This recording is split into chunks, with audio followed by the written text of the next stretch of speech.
L'édito politique sur Europe 1. Bonjour Nicolas Bétou. Bonjour Dimitri. On est à 42 jours seulement du premier tour de la présidentielle, mais voilà que la guerre en Ukraine éclipse totalement la campagne. Elle ne peut pas commencer réellement. Est-ce que ça va durer ? Ce qui est sûr, c'est que cette campagne s'est brutalement arrêtée, que toute prise de parole publique des candidats déclarés est désormais indexée sur la crise en Ukraine et que dans cette situation de guerre à nos frontières européennes, tout défaut de solidarité nationale est impossible. Ce qui fait, et c'est assez paradoxal, que le problème de savoir si Emmanuel Macron est officiellement candidat ou pas n'a plus aucune importance.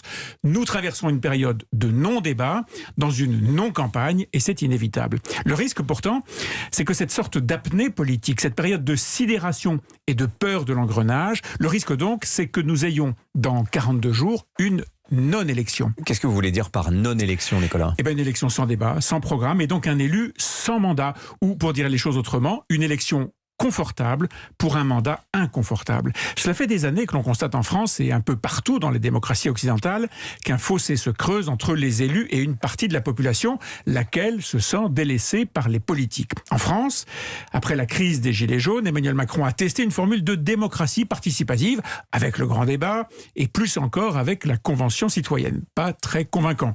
Ce qui est sûr, c'est que si le chef de l'État était réélu sans que les Français aient eu d'autres options que de reconduire un chef de guerre sans que l'on sache vraiment pour quel projet et pour quelle politique pour les 5 ans de plus, alors il y aurait un vrai déficit de démocratie. C'est pour cette raison qu'Emmanuel Macron aura malgré tout besoin de faire un minimum campagne et de faire adhérer à son projet. Mais comment vont faire ses adversaires politiques ? Est-ce qu'ils seront toujours tenus par cet appel à l'union qu'Emmanuel Macron a lancé dès le premier jour de la guerre ? En fait, beaucoup va dépendre de l'évolution de la crise et de l'arrêt plus ou moins rapide de sa phase de guerre. On en est encore pour l'instant à une escalade, à une intensification de la menace.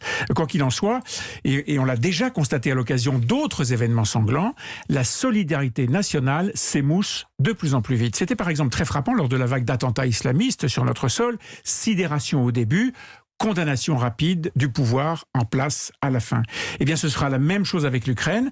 Ça se passera peut-être très tard, ce sera peut-être trop bref, mais ses adversaires à la présidentielle devraient parvenir à trouver un temps de débat et de confrontation de leur projet avec celui du président sortant, lequel bénéficiera de toute manière d'un avantage considérable puisqu'il a l'expérience du pouvoir en période de crise aiguë, il a la présidentialité. Bon, il est le seul à avoir été président, c'est entendu, Nicolas, mais est-ce que tous les adversaires d'Emmanuel Macron sont au même niveau d'inexpérience ? Non, pas tout à fait. Parmi ses adversaires, il y a ceux qui n'ont aucun antécédent politique, il y a ceux qui font de la politique mais qui n'ont jamais exercé aucun mandat, il y a ceux qui ont été parlementaires, c'est une première expérience politique, et puis il y a Valérie Pécresse qui a été ministre pendant 5 ans, qui a géré la plus grande région française, qui a été réélue et qui a donc accumulé un peu de savoir-faire. Je reconnais bien volontiers que l'échelle n'est pas la même, mais ça vaut bien ce qu'était le curriculum vitae d'Emmanuel Macron lorsqu'il a été élu il y a 5 ans. Et puis, ce serait un incroyable paradoxe de voir que la France, ce pays qui depuis près d'un demi-siècle a systématiquement renvoyé